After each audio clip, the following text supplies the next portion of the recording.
ওম নমঃ শিবায়। কেমন আছেন আপনারা সবাই? আশা করি খুব ভালো আছেন। আজ বছরের প্রথম দিন, সবাইকে জানাই হ্যাপি নিউ ইয়ার। আর এটা হলো আমার বছরের প্রথম চা। Happy new year. আর আজকে আমার পুজোও হয়ে গেছে, বছরের প্রথম পুজো। আজকে আমি সারাদিনে কি কি করছি তাই শেয়ার করছি এই ব্লগের মধ্যে। তারপর সোনুকে পড়তে বসানো, যেহেতু আজকে ছুটির দিন।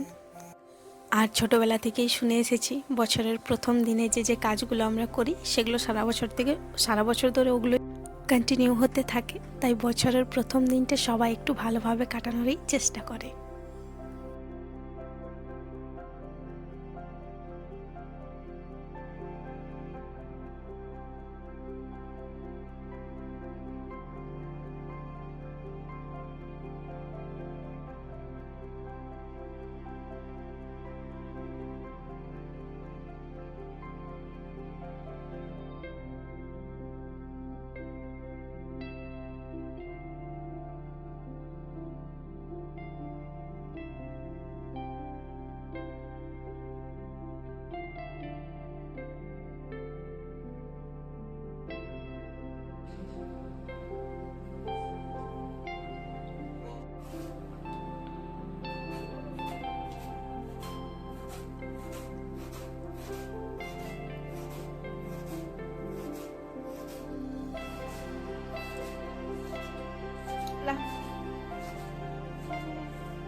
তো চলুন বছরের প্রথম দিন একটু একটু প্র্যাঙ্কও করে নিলাম ওর সঙ্গে। আর তারপর বেশ খানিকটা সময় এইরকমই কাজযোগে কেটে গেল। আর তারপর ভাতের সময় হয়েই এসেছে, দুপুরের লাঞ্চের সময়। তো চলুন খাওয়া দাওয়া ঝটপট সেরে তারপর একটু বাইরে ঘুরতেও যাব। আর বাইরে ঘোরা মানে বাচ্চা থাকলে বাচ্চার সব থেকে পছন্দের যেটা জায়গা, ফেভারিট যেটা জায়গা, সেটা হলো এইরকম খেলার পার্ক। তো তাই সোনুকে নিয়ে এলাম আজকে একটু খেলার পার্কে, যাতে ওরও বছরের প্রথম দিনটা খুব ভালোভাবে কাটে সেই জন্য। আর তারপর যাব মন্দিরে। অবশ্যই ব্লগের সঙ্গে থাকবেন শেষ অবধি।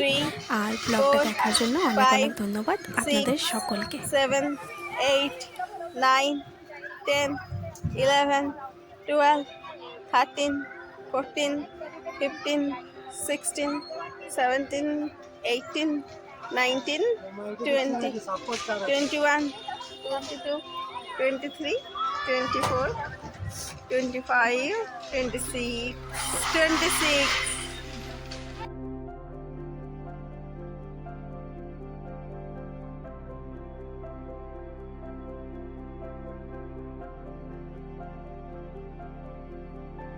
পার্ক থেকে সোজা চলে এলাম ডুগরু শেঠ হালওয়াই গণপতি টেম্পলে। এটা পুনের সব থেকে বড় গণেশ মন্দির। আর এই মন্দির হচ্ছে গণেশের সব থেকে ধনী মন্দির।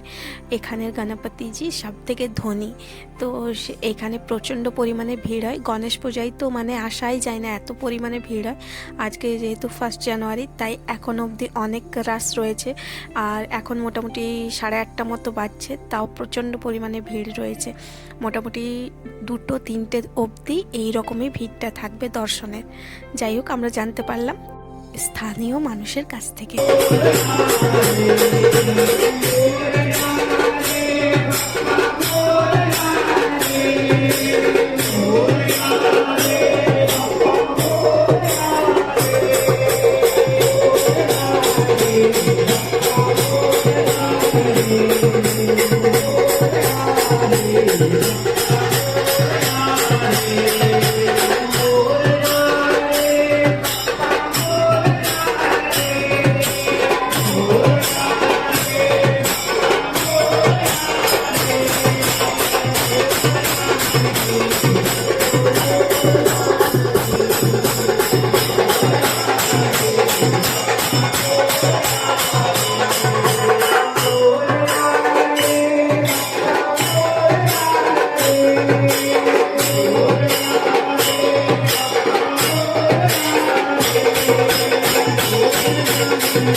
তাহলে চলুন বছরের প্রথম দিনটা সবাই নিজেদের মতো করে আনন্দের সাথে কাটানোর চেষ্টা করে, আমরাও একটু চেষ্টা করলাম। খুব ভালো কাটলো আজকের দিনটা, আগামী দিনগুলো যেন সবার এইরকমই ভালো কাটে, আর সঙ্গে আমাদেরও।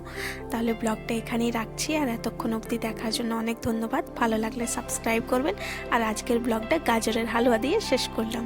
তো বাই বাই, গুড নাইট।